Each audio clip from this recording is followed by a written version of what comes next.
Chapter 26.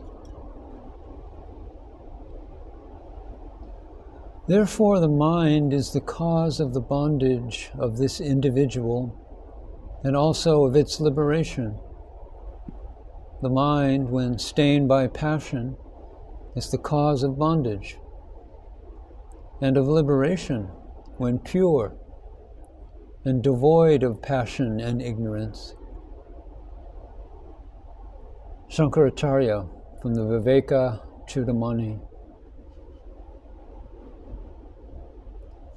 Around the ashram's temple is a broad terrace of concrete and stone. After 9 p.m., life in the compound is almost still, and the temple itself is darkened. Maharshi sleeps in the hall, which is separated from the temple proper by a massive gate of iron grid, artistically fashioned in Indian style. Besides the master, there are always 1 or 2 attendants who never leave him and are ready to give any service required. This is most necessary now that his health is so precarious. Some nights, when the moon sheds its light over the silent paths, I come here from my room and sit quietly on the clean-swept terrace. Still figures of some native country visitors recline asleep on the sandy area before the dining, and the ashram pool lies peacefully before me. I find the spot appropriate for meditation. Perhaps the awareness of the Master's presence only a few dozen yards away adds solemnity to my thoughts. Among many things learned at his feet, there is one of overwhelming importance, which I wish to enlarge on here. 4 years ago, when I read Paul Brunton's account of an ecstatic state of consciousness which he experienced in the presence of the great Rishi, describing it as being apart from the thinking mind, it was rather an enigma to me. How could one be apart and independent of his own mentality? Now I have proved it possible by direct experience. It was said earlier that after my arrival at the ashram, I stopped all my previous exercises. This was done because I felt with utter certainty that the precious time spent here with my master should be more wisely used. Exercises could be performed later, if need be. But here and now, I must take the opportunity of learning what might otherwise be impossible. And after the fateful experience described in the earlier chapter 23, I realized that I could be separated from my thinking apparatus and that my consciousness or awareness of being was far from being obliterated.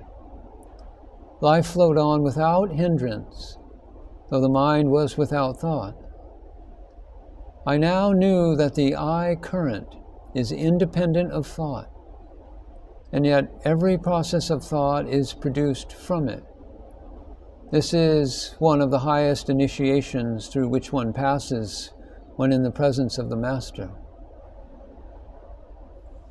Years ago, after long, tedious instruction that the mind must be subdued before any ray of light can reach one, I began my endless exercises in that direction, with feelings of pain and uncertainty. Now I see why. The region beyond the mind was, for me at that time, an unexplored land, an emptiness. Then I was completely devoid of this self-conscious power, the awareness of which was born with the mysterious help of Maharshi. The former method of using the mind was like the dangerous situation of a man in charge of an electric motor which is running hot, and who does not know where to find the switch to stop it. Can the average man stop his thinking machine when he wishes? Does a man use a machine which he is unable to control? What is humanity doing? The mind, that most subtle and essential power which we have before we discover our true self, remains uncontrolled and its switch unknown. It leads us where it will, often down blind alleys and bypaths. But our true self knows all. The first rays of its light gave me control of that mysterious switch. Now, doubt and uncertainty have gone. Now my eyes are open and I see the silvery water of the ashram's pool, while above, white clouds drift across the sky. With the moon rising between them, as my outer ears hear the muffled cries of far-off owls. But all this is outside my consciousness. I am aware that my physical self is in contact with the outer world, but within, the true I reigns in stillness. I would not accept all the wealth of the universe for this stillness. I know that it is the foundation which will not be lost when the world of senses crumbles. The stillness has no desires. It is independent of all. When this stillness takes the foreground of consciousness, all that I once thought of as myself vanishes. One cannot see it for the simple reason that in that state, nothing but it exists. The words diving and merging, often used in attempting to describe this state, are unsuitable, for they suggest something separate and in entering into something unknown. And yet the experience itself is quite different. One then is this stillness and nothing else. One is then stripped of all veils, and only the essence remains. A strange condition begins to develop in me. I look on the Mouni Sadhu as an object, and this outer shell is not by any means the most important. He sits and breathes, and blood circulates in his veins. I see many thoughts around the mind, like a swarm of bees trying to enter their hive. But the stillness, the silence forbids invasion. I know that the next stage of consciousness will bring me to the vanishing of this visible world. Some months ago, this vanishing invariably brought me a gap in the awareness of life flowing in me. But now it is different. I know that I cannot lose the consciousness of this I current anymore. Everything can and will pass, but I am nameless, formless, the only onlooker. I am. I exist.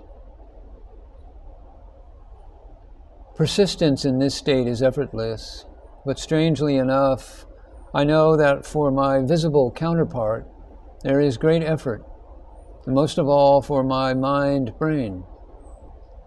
I feel that it is literally straining under the vibratory power of these new and hitherto unknown currents of consciousness. Now I realize why I cannot remain forever in them. My outer form, especially the brain, cannot yet bear it. So I must return from this realm of silence. But awareness of it, though dim and imperfect, still remains through that return. The awareness of this current is the power which makes it possible for these experiences beyond the mind to be transmitted and expressed on paper. The fact is hard to convey, but the knowledge that the mind is not me is the very source of this ability. Put simply, if I can order my involuntary thinking to stop and can see the accomplished fact, then he who gives the order is me. The equation is solved. The mysterious unknown quantity X is found. During the following nights, I tried to find myself while in the state of physical sleep. As I presumed, it was far more difficult than when I attempted it while awake. For then I can control the mind as independent of the physical body and brain. In sleep, my physical counterpart is in a different condition, which has not yet been brought under discipline. At the time, I could not find any hint as to how the thing was to be accomplished. But sometimes, on awakening, I remember that I must have had a certain kind of awareness while asleep. Intuition, the soundless voice, whispers that the solution will come in due course. So there is no need to hasten prematurely. The presence of the Master is now felt even when I cannot see him, when I am away from the hall. How can this be? The process of seeking, while mind is still, conveys to me the truth, which I see as if in a flash of light. The Master is not the body, which I see every day on the couch in the temple. He is this stillness, the silence itself, in which I realize myself. This knowledge immediately brings peace, for it is not knowledge of the mind, it is truth itself. A description of truth cannot help us. It must be lived and experienced. That is why I lost all interest in books written by those who themselves have not experienced truth and have only built theories based on mental conceptions. To me, they are lifeless and useless. Truth is life. They are never separated. It is clear to me that where there is no life, there cannot be truth. So I must say goodbye to my old companions, books, for they cannot help me anymore. A few which contain real experience are always in my memory.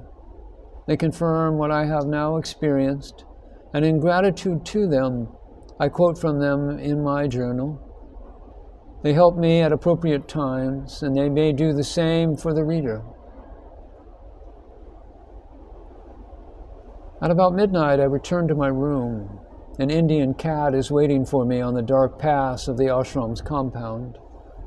I regularly give her food, mostly rice and milk, and stroke her short white-gray fur. Apparently, I am the only one to whom the half-wild little animal allows such intimacy. She runs away from others. In gratitude, she carefully inspects my room and devours the unwelcome big red spiders which often pay their respects to me at night. So we are good friends.